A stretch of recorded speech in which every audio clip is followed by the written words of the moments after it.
Welcome to Secrets to Alignment with Savannah Schaffer. I am here to equip you with the belief and energy to make your dreams a reality. Take this time to fill your cup and align with the most vibrant version of you.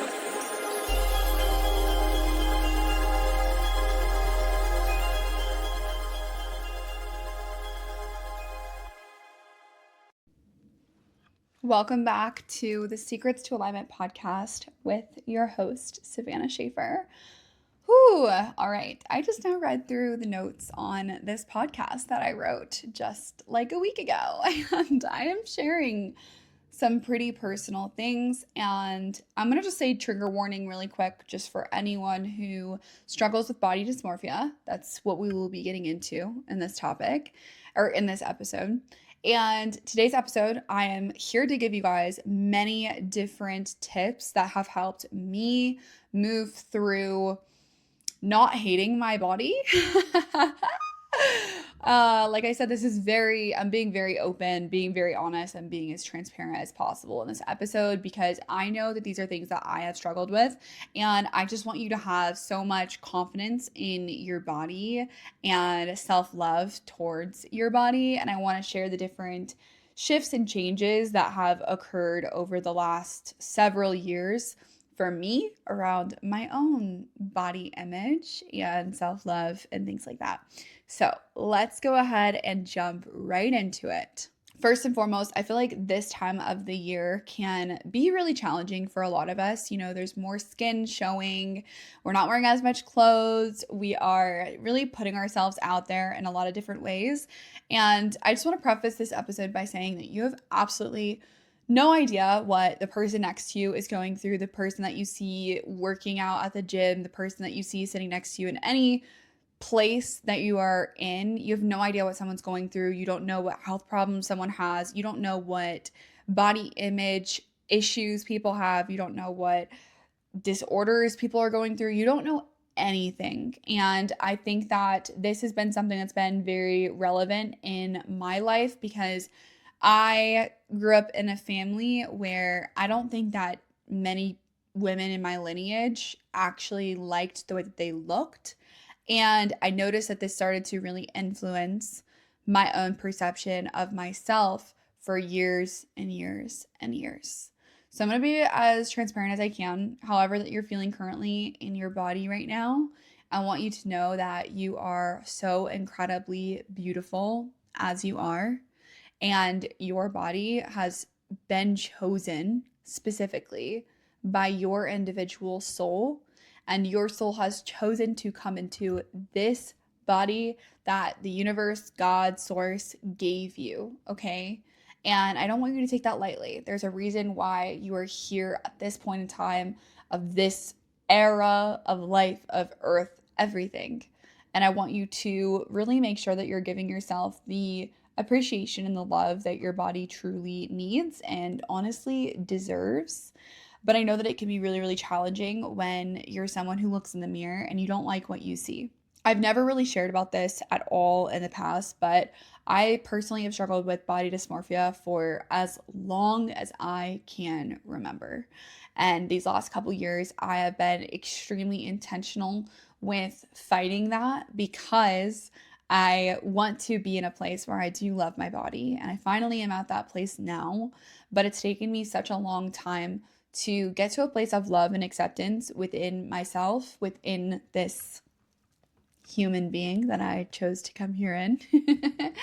And for the longest time, like I remember being 6 or 7 years old, I remember looking in the mirror and just thinking that I looked so much better with clothes on and that I didn't really like what I saw when I looked in the mirror. I didn't like the body that I had, and it didn't matter how skinny I was or how curvy I was or whatever. I did not like what I saw.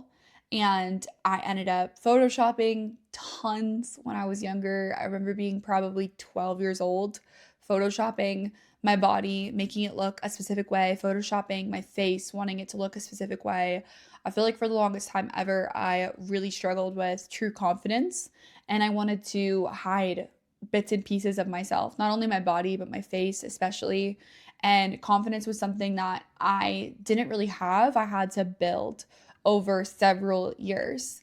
I never felt like I was pretty enough. I never felt like I was skinny enough. I never felt like I was fit enough, no matter if I looked in the mirror and saw abs or if I didn't. It was this constant struggle, this constant battle that I was going through all the time. And I have done so many different things, to combat this. I would do different challenges for myself to stay as fit as possible. Or I remember being maybe 16, 17, and I gained like 3 pounds or 5 pounds over the summer. And I remember my mom telling me, like, you should start running and you should start, getting that weight off, and just things like that, where I constantly felt like I needed to be smaller, I needed to be skinnier, and that no one would really accept me if I was bigger, and that I wouldn't even accept myself. I literally am tearing up thinking about this because, wow, like, how cruel was I being to myself? And I can't believe I listened to certain people's thoughts and opinions in my childhood growing up. Like, thinking back to that 6 or 7 year old version of me staring in the mirror thinking that she wasn't beautiful makes me so sad for her. Like, I wish I could just go back to that little girl and like give her the biggest hug in the world and tell her that she's so fucking gorgeous and she's so beautiful and that I love her body and that she should love it too, because we only get one in this lifetime, I just remember being so judgmental of myself. And because I was being judgmental towards myself, I ended up being judgmental towards others. And this is something that I'm actively always being cognizant and aware of, because I love my family. I don't want to just like out my family, but I want to be honest, and I don't want to fucking sugarcoat. And this is what my truth is. Okay. So I'm going to just speak whatever it is that I want to speak. But I grew up in a family that commented on everyone around us all the time, and not in a positive way, constantly. And I noticed that then became my own thing as well. I ended up doing that as well because that's what I was constantly surrounded by 24/7. So now that I am 24, I'm about to be 25, I'll be 25 when you guys are listening to this. Now that I'm in this era of my life, I don't want to judge myself and I don't want to judge others, because I know that every time that I judge others, it's only a reflection of how I feel about myself. If I think that someone else is not beautiful, I'm calling myself not beautiful, because to me personally, we are all one. And anything that I'm saying out loud that is a negative comment is just a reflection of something that I'm judging within myself. So I'm extremely cognizant of every single time that my brain does come up with something to say about my external reality, about a person walking by, about someone on social media or anything like that. It happens. I absolutely have that voice that comes up and says something, and then I immediately change it, and I immediately return back to love and light, and I immediately tell myself, Savannah, like, there's no reason to do that towards myself or towards anyone else. I've absolutely had my moments where I look in the mirror and I think, oh my gosh, if only I didn't have this fat in this specific place or whatever. And I start to get judgmental about myself. Or I think, oh, I wish that my boobs looked a certain way. There are different things that each and every one of us can be insecure about. Okay. I go through it just like you, just like every other person on this planet. And the one thing that I realized was that I don't want to be this way anymore. I realized that I want to love myself. I want to love every bit of myself. I want to look in the mirror and love what I see. I want to be kinder towards myself. And I recognized that I wasn't able to do that because I don't really think that there was anyone in my past couple generations of women that have loved themselves, that have accepted themselves. And I remember the first time I actually said, I love and accept myself, and I meant it with my entire being. And it almost felt as if I was breaking a generational curse. I felt it energetically. Me being able to finally say that felt like I was the first person that has ever said that and meant it in my lineage. Like all the way up to, I don't know, my ancestors or something.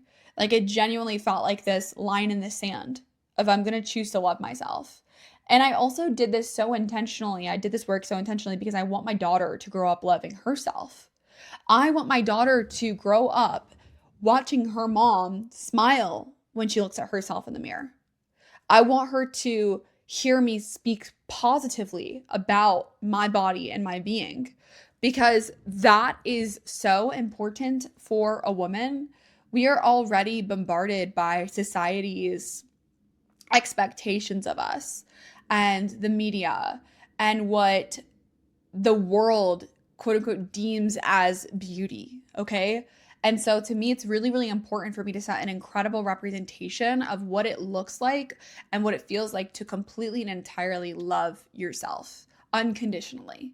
No matter if I have an extra roll on my stomach, no matter if I have stretch marks, no matter if I have cellulite, whatever it is that I wish was different, I'm choosing as this version of myself to love and accept every bit and piece of myself.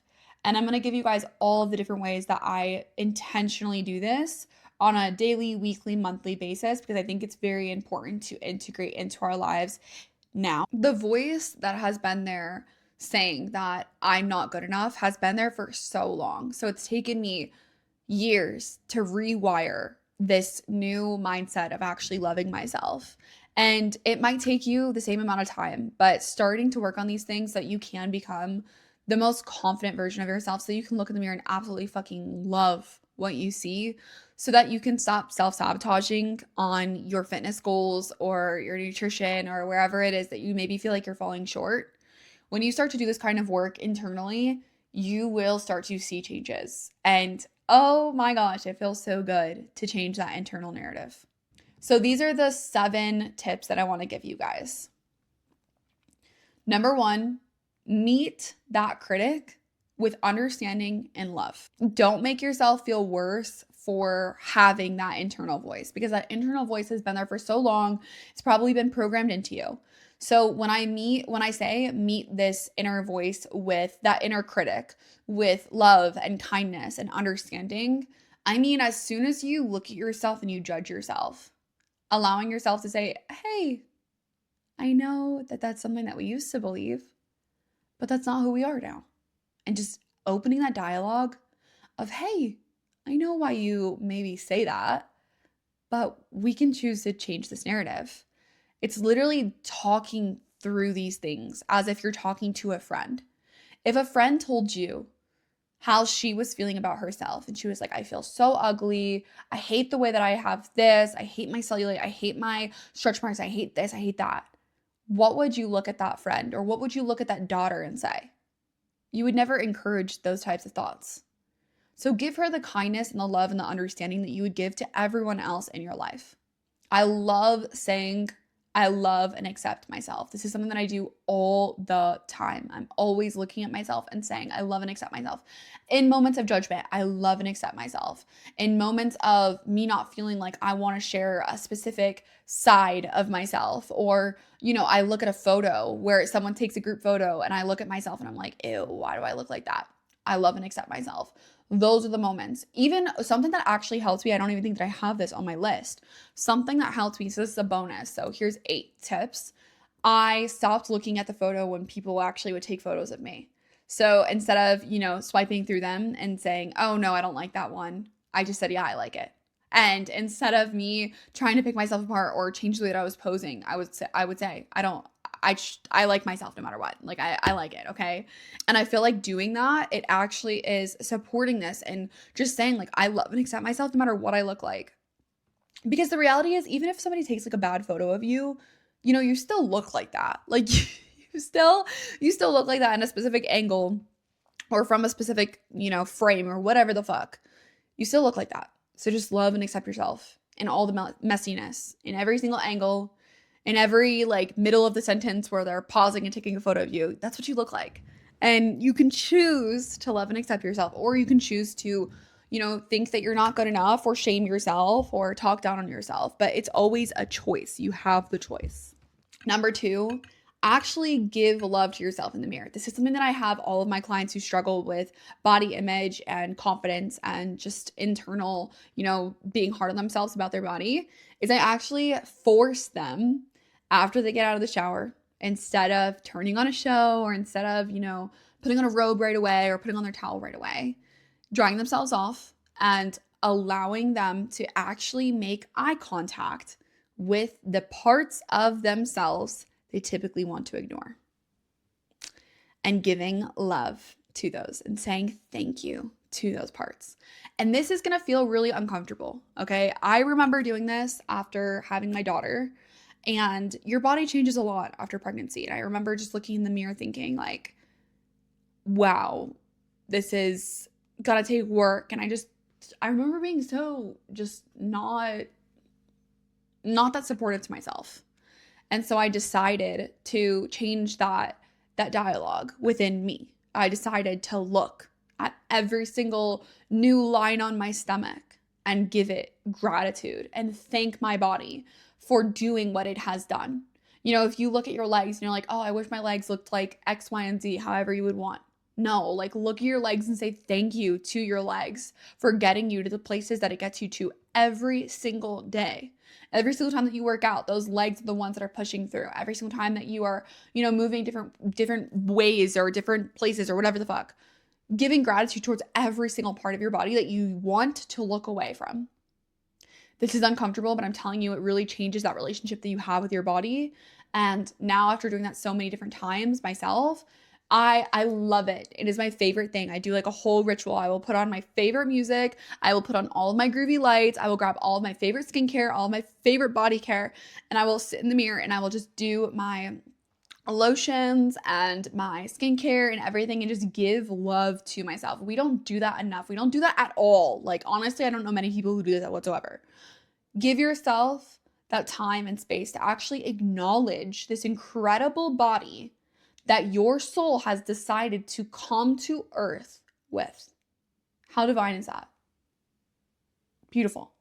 Number 3, find ways to exercise that you love. So for me, I love doing yoga. I love doing yin yoga. I've talked a lot about that in my last episode too. I love doing yin yoga and I love doing weightlifting. Those are my 2 favorite ways. I also just now ran for the first time a couple weeks ago and I love doing that. I want to try that and get into that more. But find ways that you love. All of my clients have been different. They have tried weightlifting and then they try Pilates and they're like, oh my gosh, I love Pilates. Or they try hot yoga and they're like, oh my gosh, I love hot yoga. Or they try reformer and they're like, oh my gosh, I love reformer Pilates. We all have different ways that we like to exercise. You have to find yours. If it's just taking walks every single day, take walks every single day. Like figure out what it is for you and stick to it and keep that promise with yourself. When you show up consistently, you build so much confidence. And so that's something that I have been doing for years and years and years. And now I automatically feel better on a daily basis when I look inside the mirror, when I look at myself in the mirror, because I know that I'm putting in work to get to the places that I want to go, even if I'm not there yet. Number 4 goes back to what I was saying in the beginning of this episode. Give love to yourself and give love to others, okay? Anytime that you find yourself judging someone else, it's a reflection of yourself. It's a reflection of the thoughts that you have about yourself in some way, shape, or form. One little bit and piece of part of you thinks that about you. So when you start to notice that yourself judging others, give so much love. Please, just like give love and wish them so much health and so much abundance and so much happiness. That's something I'm constantly doing, and I feel like it really helps me shift out of that frequency of judgment. Judgment is such a fucking low frequency, babe. Like, telling you right now, when you're judging people, when you're envious of people, when you're jealous of others, that is a low frequency. You need to raise your frequency by giving light, giving love, wishing them success, wishing them health, wishing them, the best body that they've ever been in, giving them so much love. Send those vibes that way, and those will only come back to you. Number 5, nourish your body properly. This is something that I really didn't practice until I moved out of my parents' house. In my parents' house, I was just eating pasta all the time and cereal, and I was never eating vegetables. I was barely having fruit. I just was not nourishing myself properly. So now on a daily basis, this is so basic, so I'm sorry if this is like literally kindergarten knowledge for you, but it wasn't for me. Protein, oh my gosh. Eggs, chicken, meat, something like that, a protein every single meal, and then a fruit or veggie every single meal, and then a carb every single meal. And hopefully they're healthier things, not processed things. I don't really have any processed food in my diet typically. I maybe will treat myself like one time a week with something random, but I make sure to get whole foods as frequently as possible. I make sure to, this is something that I learned recently about blood sugar, because I don't know how blood sugar affects your health. You guys know that I'm not the science girl. I don't know everything, okay? I just learn things and then I can kind of spit it out, okay? I don't really know the facts and like all the intricacies in the language, okay? But one thing that I do is anytime that I'm like, I have a plate in front of me, I always eat my vegetables first because I want to make sure that I'm getting all the nutrients first. That also primes your bodies to digest things better. So when you then give it protein, it digests the protein better and carbs better. So I always do vegetables first, then protein, and then I eat my carbs last because that's not really like I want to get my vegetables and my protein in the most. And then my carbs are like the last thing that I'll fill up on after I've eaten everything else on my plate. Hopefully that makes sense. If you're curious, just let me know. Also knowing what kind of like supplements that you need, what your body needs. I'm about to get all of my levels checked so that I am even more intentional about these things. But noticing that when you start to nourish yourself better and you start to take care of yourself internally better, it absolutely shows on the outside, 1000%. So like getting your zinc, getting in your probiotics or prebiotics and all that kind of stuff, it really makes such a huge difference. Number 6, I have found so much joy in juicing. This is such a great way that I get all of my good nutrition in, a ton of fruits, a ton of vegetables, and I just feel absolutely amazing after having a juice. I feel so good. It's like my way of, even like fixing my skin from the inside out, fixing my gut, like giving my body the nutrition that it doesn't always get throughout the day. So I love juicing. I feel like it's a good hack. And then number 6, your grocery habits. Or no, number 7, grocery habits. So, not buying the things that are more processed, like just being more intentional about that, like not going down the chip aisle, not going down the dessert aisle, don't go down the candy aisle, don't go down and do those things. Like don't just be more cognizant of what you're buying and what you're supporting your body with. And I promise you, it will make such a huge difference in your body composition, the way that you feel, everything. Now, when it comes to the mindset side of things, this really is a mindset. Like it is something that you have to adapt to, and you have to actively every day be giving yourself the support that you need and being more loving towards yourself. I promise you that when you start to change that internal dialogue, you even show up better for yourself. You're less likely to self-sabotage and binge eat and things like that. And I have clients who will binge eat, or they notice that certain substances, like if they are smoking Mary Jane, they'll notice that they get the munchies, and now they're cutting out Mary Jane because they don't want to have the munchies. Like things like that. Like there are always little habits and things that you can change in your life so that you're not doing those things as frequently. Trying new foods, that's a big one. Like trying new things that could nourish you, trying out new recipes. That was a thing for me that I started to incorporate. There's so many different ways that you can start to shift and change this internal dialogue, and it really makes such a huge difference for your confidence and how you're showing up, how you are talking towards yourself. And I promise you, just life is so much better when you love yourself. Life is so much better this way. So I hope that you found this inspiring. Oh my goodness, this felt like very, it's sharing the depths of my soul. It's sharing some of my biggest insecurities that I've had to deal with. So I hope that this resonates with you. I hope that you find some value in it. And if you do, please message me. Please message me, because I love knowing your guys' takeaways. I love knowing what resonates, because at the end of the day, I'm literally sitting here speaking into a camera to myself. So I don't know what's resonating. I don't know what you guys are getting from these. So please send me a message. Let me know if any of this hit home for you. I appreciate you so, so much for being here. I am wishing you the sexiest, happiest, most confident version of yourself this summer. And I will talk to you in the next episode. Bye, babe.